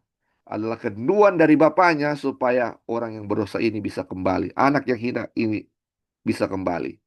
Kerinduan ini, bisikan roh ini apa? Membujuk, memohon, dan apa? Menarik ini, drawing. Menarik yang hilang itu kembali kepada bapaknya. Wah, luar biasa. Terus dibilang, dengan janji Alkitab yang begitu kaya di hadapanmu, maukah engkau memberi tempat bagi keraguan? Mungkin engkau percaya bahwa ketika pendosa yang malang rindu untuk kembali, rindu untuk meninggalkan dosa, Tuhan dengan keras melarangnya datang dan bertobat di kakinya. Aduh, mungkinkah seperti itu, saudara-saudara? Tidak ya. Jauhkan pikiran seperti itu. Tidak ada yang bisa lebih menyakiti jiwamu selain menerima pengertian seperti itu tentang Bapa Surgawi kita. Saudara-saudara, tidak ada yang lebih menyakiti jiwa daripada percaya bahwa apa? Tuhan melarang orang untuk datang kembali bertobat di kakinya. Atau Tuhan lagi menunggu orang supaya menjadi baik, supaya dia bisa menerimanya. Tidak ada yang lebih menyakiti jiwa dari pikiran seperti itu. Jadi tidak harus kita harus jadi baik dulu, baru datang kepada Tuhan. Sudah, bukan seperti itu. Sudah-sudah mungkin kita pikir, ini kok hanya masalah sepele. Oh, cuman jadi baik dulu atau bagi. Tetapi ini prakteknya banyak yang seperti itu, saudara-saudara. Banyak sekali yang begitu. Banyak yang harus mempersiapkan hatinya harus baik dulu baru datang kepada Tuhan. Mereka nggak berani datang kepada Tuhan karena, aduh, masih berpikir masih berdosa. Saya masih banyak melakukan dosa. Saya nggak berani untuk datang kepada Tuhan. Dan dia bilang, tidak ada yang menyakiti jiwa kita selain pengertian seperti itu tentang Bapa Surgawi. Bapa Surgawi tidak menunggu kita untuk jadi baik, baru dia menerimanya. Tidak seperti itu. Keadaan kita apa adanya, keadaan berdosa kita, dia akan menerima kita jika kita datang kepada dia. Terus kita lanjut, dia bilang, siapa yang ingin menyakiti jiwa kita? Setan. Siapa yang paling ingin menyakiti jiwa? Setan. Apa yang bisa lebih menyakiti jiwa daripada ajaran yang ada dalam buku itu bahwa kita harus membuat diri kita memiliki disposisi tertentu atau sikap tertentu, memasuki kerangka pikiran tertentu, membuat tekad-tekad yang baik, dan semua hal ini agar kita menggerakkan Allah supaya Ia mengasihani kita dan menyelamatkan kita. Aduh, luar biasa. Apa yang bisa lebih menyakiti jiwa daripada berpikir bahwa Allah dengan tegas menahan diri terhadap si pendosa sampai jiwa yang malang itu melakukan sesuatu untuk menggerakkan dia? Aduh, apa hal yang lebih menyakiti jiwa daripada mempercayai hal seperti itu? Jawaban Tuhan adalah tidak ada yang lebih menyakiti jiwamu dari pemikiran seperti itu. Lalu dari mana saja ajaran itu berasal? Jemaat bilang, dari setan. Namun ajaran itu disampaikan di bawah nama konsep pembenaran oleh iman. Padahal tidak ada iman sama sekali dalamnya. Buang jauh-jauh itu, firman Tuhan. Dan biarlah seluruh umat berkata, amin. Jadi saudara-saudara, buang semua pengertian tentang itu. Buang jauh-jauh pengertian bahwa kita harus berbuat sesuatu untuk menyenangkan Tuhan supaya Tuhan bisa terima dari menerima kita. Buang jauh-jauh pemikiran itu karena itu adalah pikiran setan. Setan yang menaruh pikiran itu kepada kita bahwa kita harus apa? Oh, kita harus bikin ini dulu supaya Tuhan senang. Kita harus begini dulu, harus begitu dulu. Walaupun itu sesuatu yang baik, tetapi itu adalah sesuatu yang salah karena motifnya salah. Bahwa itu untuk menggerakkan atau supaya Tuhan mengasihi kita. Bahwa itu untuk menggerakkan hati Allah. Kalau kita nggak berbuat baik, hati Allah nggak akan tergerak. Aduh, tapi sebenarnya di saat kita masih berbuat jahat, Tuhan sangat rindu untuk kita kembali ya. Untuk kembali. Kasihnya selalu membujuk kita supaya kembali kepadanya. Di saat kita masih berdosa. Sampai di sini saudara-saudara ada yang mau tambahkan? Ini luar biasa. Oke, kalau belum ada kita lanjut ya saudara-saudara. Ini ya, kayaknya kita baca sekali lagi baru kita selesai. Sudah jam 9. Sekali lagi saya bacakan dari Catholic Belief. Tetapi jika dengan bantuan kasih karunia yang nyata, perbuatan baik dilakukan oleh seseorang yang berada dalam keadaan kasih karunia pembenaran, maka perbuatan itu diterima oleh Allah dan mendatangkan pahala berupa pertambahan kasih karunia di dunia dan pertambahan kemuliaan di surga. Nah, kita lihat dibilang, but if with the assistance of actual grace, dengan bantuan kasih karunia, good works are done by a person who is in state of justifying grace. Jadi, perbuatan baik yang dilakukan seseorang berada dalam keadaan kasih karunia, pembenaran, maka perbuatan itu diterima oleh Allah. Jadi, kalau kita bikin perbuatan baik yang dibantu asisten ya, dengan bantuan oleh kasih karunia, ketika kita melakukan perbuatan baik dengan pertolongan kasih karunia, dibilang, perbuatan baik yang dilakukan ketika kita berada dalam keadaan apa tadi bilang justifying grace ya, kasih karunia pembenaran. Makanya maka perbuatan itu ketika kita lakukan itu katanya mendatangkan pahala berupa apa? Pertambahan kasih karunia di dunia dan pertambahan kemuliaan di surga. Jadi ada tambahan kasih karunia dengan pertambahan kemuliaan ya kalau kita berbuat baik. Jadi setiap perbuatan baik kita ada dia punya pahala kalau kita berada di dalam state atau derajat ini kasih karunia pembenaran atau justifying grace ya. Kita di state ya di level itu ya, di level ketika kita dibenarkan oleh kasih karunia pembenaran. Jadi perbuatan baik kita ini akan mendatangkan pahala ya, seperti itu. Baik di dunia maupun di surga. Ini seperti dengan oleh saudara-saudara kita yang lainnya, saudara muslim harus ketika kita berbuat baik ada pahala di dunia dan pahala di surga ya. Ketika kita berbuat baik ada pahala seperti itu. Terus dibilang, apa yang Tuhan katakan, halaman 61 kebahagiaan sejati, dan ini dalam bab berjudul ujian pemuridan. Bagian ini sedang berbicara kepada orang-orang yang sudah menjadi murid, kepada orang yang sama seperti yang dibicarakan dalam buku Katolik tersebut. Jadi kalau orang sudah menjadi murid ya, sudah dibenarkan, ini yang terjadi. Lalu apa yang dikatakan oleh Tuhan? Kita tidak dapat melakukan apapun untuk mengubah hati kita atau membawa diri kita ke dalam keselarasan dengan Tuhan. Sementara kita sama sekali tidak boleh menaruh kepercayaan pada diri kita sendiri atau pada perbuatan baik kita. Namun hidup kita akan menunjukkan apakah kasih karunia Allah tinggal dalam kita atau tidak.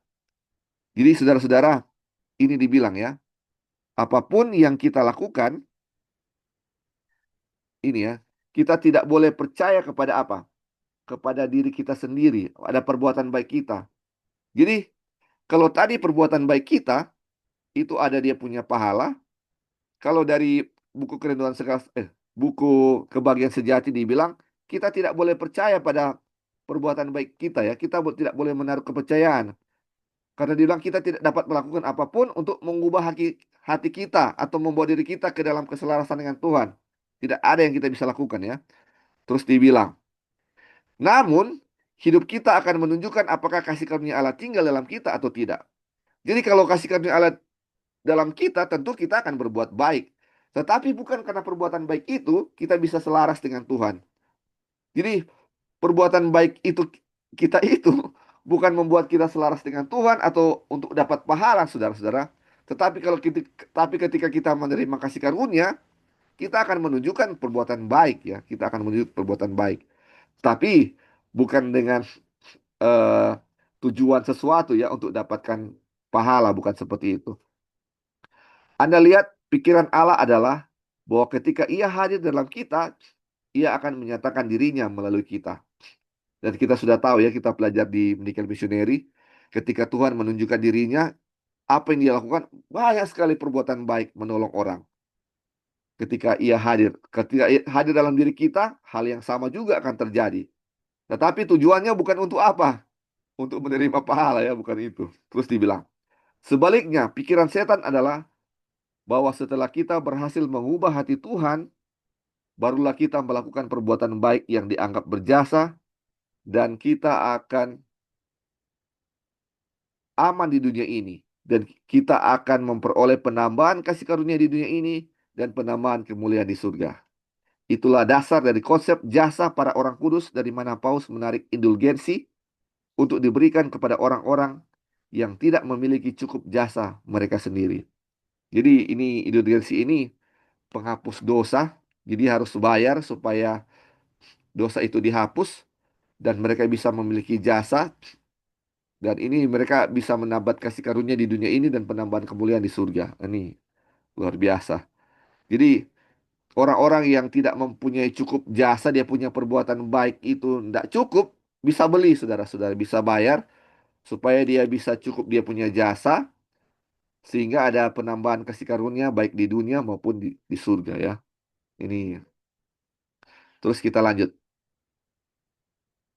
Apa yang baru saja saya baca dari buku Katolik ini terdapat dalam sebuah bab tentang pembenaran yang mengajar doktrin langsung tentang pembenaran. Penulis Di sini di halaman 365, penulis mengulas doktrin pembenaran oleh iman dalam bentuk kecaman terhadap para Protestan yang mempercayainya. Mari kita lihat saudara-saudara, apakah kita akan menjadi Protestan atau Katolik. Mari kita lihat apakah kita akan percaya kepada Yesus Kristus atau setan. Itulah yang perlu kita pahami sekarang, dan sekarang kita memahaminya sebelum kita mulai memberitakan perkabaran malaikat yang ketiga. Jadi, saudara-saudara, itulah yang kita harus pahami sekarang ya. Sebelum kita menyampaikan perkabaran malaikat yang ketiga, kita harus lihat perbedaan ya. Ini masih ada lagi, saudara-saudara. Tapi kita akan sampai di sini karena waktu sudah menunjukkan pukul 9 lewat. Jadi inilah pikiran kita, pikiran pembenaran oleh iman versi Katolik dan versi Protestan atau pikiran Allah, di mana segala sesuatu perbuatan baik kita itu untuk menggerakkan Tuhan, supaya kita ada, atau itu untuk berjasa, supaya kita ada penambahan kasih karunia baik di dunia maupun di surga. Dan ini sering ya, ini sering yang kita pikirkan terjadi. Walaupun saya juga sendiri ya saudara-saudara, walaupun sudah belajar banyak, membaca tentang buku-buku ini, masih saja berpikir seperti itu ya. Kita harus berbuat ini supaya Tuhan berkenan. Kita harus begini supaya Tuhan berkenan. Harus begini, harus begitu. Ternyata saudara-saudara, semua itu kita lakukan kalau apa? Tuhan tinggal dalam diri kita, itu otomatis akan timbul. Bukan supaya apa? Bukan supaya kita layak kepada Tuhan. Bukan supaya Tuhan terima atau menggerakkan hati Tuhan. Bukan seperti itu. Kalau motif kita untuk berbaik baik itu supaya ada dia punya reward, itu adalah pembenaran oleh iman versi Katolik. Atau itu bisa dibilang pembenaran oleh perbuatan.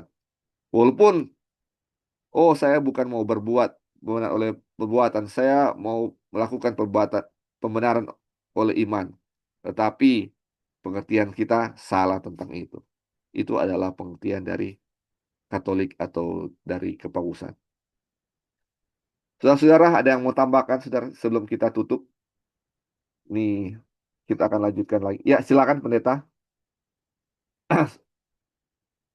Ya, Ya, Yesaya pasal 59 ayat 2. iya, Ini juga yang bisa membingungkan iya pendeta. Betul. mengenai pelajaran ini karena bunyinya begini, tetapi yang merupakan pemisah antara kamu dan Allahmu ialah segala kejahatanmu. Ya, betul. Dan yang membuat dia menyembunyikan diri terhadap kamu sehingga ia tidak mendengar ialah segala dosamu. Iya, Jadi dengan ayat ini kalau kita belum bisa mengerti perbedaan righteousness by faith dan juga yang sebenarnya ya perbedaan ini, maka kita akan cenderung memang menggunakan penafsiran Yesaya 59 ayat 2 ini sesuai dengan penafsiran Katolik, karena kan betul. Allah akan berkenan kalau kita tidak berdosa. Betul, betul, betul, betul. Nah, ketika dibilang di sini sebenarnya ketika kita berdosa Allah tidak berkenan, sebenarnya kalau kita pikirkan dosa tetaplah memang akan memisahkan kita dari Allah. Itu maksudnya begini. Ketika anak yang hilang itu pergi dari rumah, dia sudah mendapatkan semua yang dia minta. Yang dia minta Allah berikan, Bapa berikan. Iya. Tapi ketika dia pergi, itulah dosa. Iya. Jadi tetap dosa itu akan membuat terpisah. Iya. Tapi bukan berarti kalau dia datang, lalu kemudian dia datang itu harus dengan balik gitu, harus dengan apa namanya tadi usaha. Udah baik dulu, udah dalam. Jadi kalau mau dibandingkan ketika dia pergi dengan ketika dia pulang, itu pastinya lebih buruk ketika dia pulang kan kondisinya. Tetapi apakah Allah menyembunyikan diri? Apakah Allah tidak terima dia? Jadi tetap kita harus merasa yakin dosa itu memisahkan kita dari Allah. Tetapi jangan sampai jangan sampai kita mengerti bahwa Allah baru berkenan kepada kita ketika kita berbuat yang benar. Betul. Karena sekali lagi, Allah sudah berkenan kepada kita. Dan perbuatan benar yang kemudian keluar dari kita, itu bukan perbuatan benar kita, itu perbuatan benar Kristus. Yang harus kita imani itu adalah Kristus. Itulah iman itu. Jadi kalau perbuatan benar itu kita tidak lakukan dengan iman, itu berarti kita akui itu milik saya. Ya. Tetapi ketika kita akui itu milik Yesus, itulah iman. Bahwa kebenaran Kristuslah yang saya sudah terima, dan itulah yang ditampilkan keluar. Itulah iman. Tapi kalau kita merasa itu perbuatan benar kita, itu bukan iman. Betul. Nah, seperti itu. Jadi mudah-mudahan kita bisa mengerti Yesaya pasal 59 ayat 2. Bahwa memang dosa akan memisahkan kita dari Tuhan. Ya. Jangan kita anggap sepele soal dosa. Tetapi apakah Allah tidak berkenan ketika kita dalam keadaan berdosa, lalu kemudian Tuhan tidak berkenan untuk menerima kita ketika kita kembali? Ini persoalannya. Allah berkenan, rindu, malah menantikan siapapun yang sadar akan dosanya untuk datang kepada Tuhan. Terima kasih. Ya, terima kasih Pendeta. Jadi ini memang yang saya bilang tadi, ini isu waktu lalu kita sempat belajar pembenaran oleh iman. Ada teman juga yang bilang ini ya, Yesaya 59 ayat 2 ini. Dan dia bilang seperti Pendeta bilang tadi ya, kita harus selesaikan dulu dosa kita, baru Tuhan bisa berdamai dengan kita ya. Karena dosa inilah yang menjadi pemisah kita dengan Tuhan. Sedangkan waktu itu kita belajar di saat kita masih berdosa, Tuhan sudah cari kita. Ini seperti bertentangan ya, seperti Pendeta bilang tadi. Dan ini jadi perdebatan sengit waktu itu ya, sampai sekarang ini dia sudah nggak ikut berdosa lagi. Karena menurut dia harus selesaikan dulu ini dosa, harus baik dulu kita, baru apa? Kita bisa bersatu dengan Tuhan. Karena Tuhan dan dosa ini tidak bisa dipisah, tidak bisa disatukan, dibilang ya. Tuhan tidak bisa mau sama dengan kita kalau kita bukan sama. Tuhan tidak bisa menerima kita kalau kita masih berdosa ya. Jadi kita harus tinggalkan kita punya kejahatan supaya Tuhan bisa jangkau kita ya, menjangkau kita. Tapi kalau kita baca di Step to Christ, di saat kita masih berdosa, Tuhan sudah apa? Tarik kita supaya kita bertobat ya, supaya kita bertobat. Tuhan bujuk supaya kita bertobat oleh kasih-Nya. Jadi mudah-mudahan kita dibilang seperti bilang pendeta tadi ya, mudah-mudahan kita tidak salah mengerti dengan ayat ini supaya ini ketika kita memang betul ya dosa memisahkan kita, tapi kalau kita kembali, Tuhan selalu siap untuk menerima kita kembali kapan saja ya, kapan saja. Jangan menunggu kita untuk baik dulu baru kita mau kembali. Oke. Saudara-saudara, sampai di sini ada yang mau tambahkan atau bertanya atau sesuatu sebelum kita doa tutup?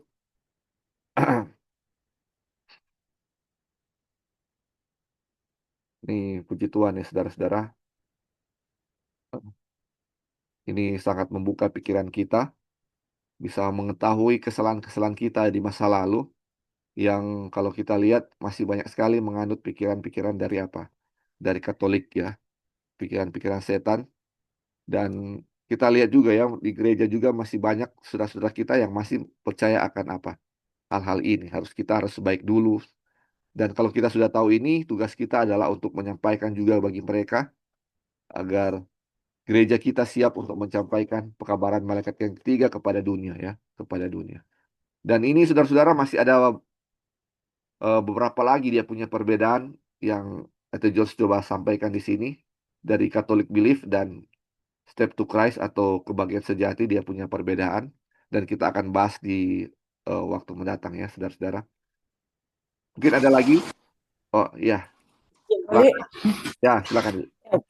jadi puji Tuhan ya, kita betul-betul puji Tuhan. Kenapa? Karena di saat kita semua lagi belajar medical missionary, ini pekabaran malaikat ketiga, walaupun ini orang pernah bahas dulu, tapi diulang lagi kembali, mengingatkan kita juga. Kenapa? Karena ini ada good works kan, Ya. ada pekerjaan yang baik. Jadi kita harus benar-benar menempatkan ini pekerjaan yang baik di bagian mana gitu. Karena saya tahu dan saya yakin banyak medical missionary di luar sana di gereja kita yang kalau nggak mengerti pekabaran malaikat ketiga, bisa saja mereka melakukan good works itu untuk menyenangkan hati Tuhan, untuk supaya saya harus diselamatkan dengan good works, saya harus.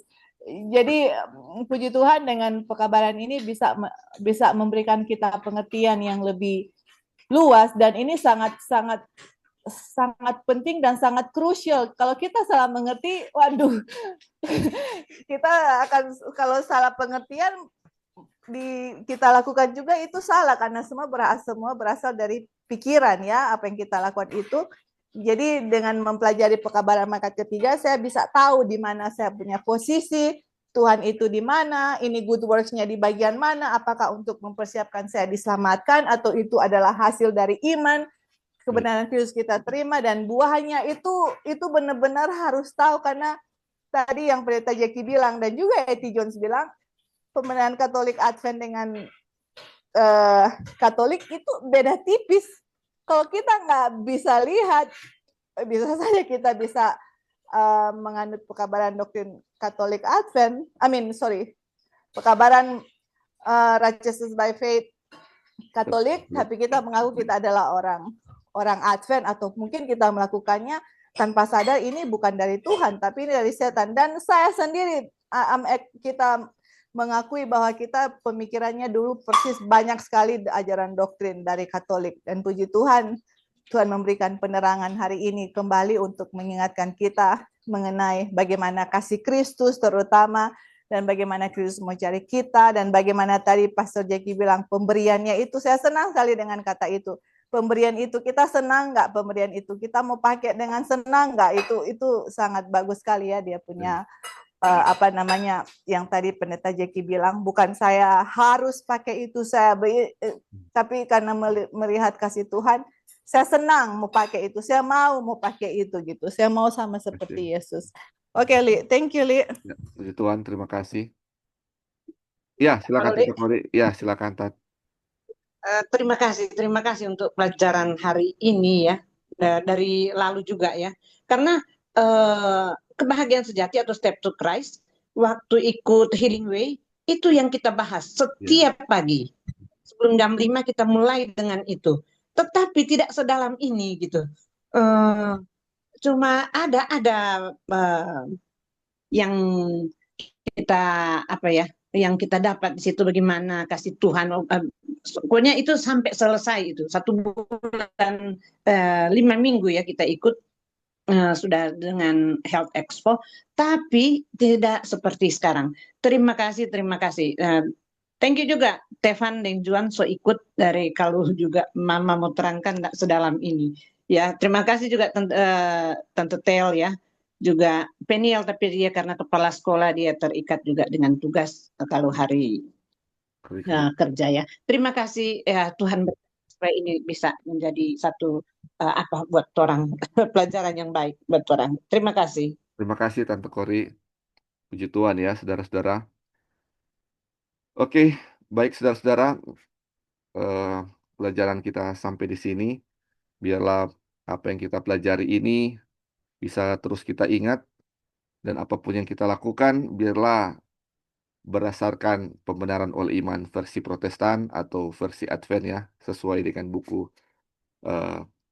Step to Christ atau kebahagiaan sejati. Jangan kita sudah tahu ini, makanya ketika kita tahu ini, katanya yang dibilang tadi, ketika kita tahu mana yang benar, mana yang salah itu kita harus siap untuk lepaskan. Baik, kita akan berdoa, kita akan tutup.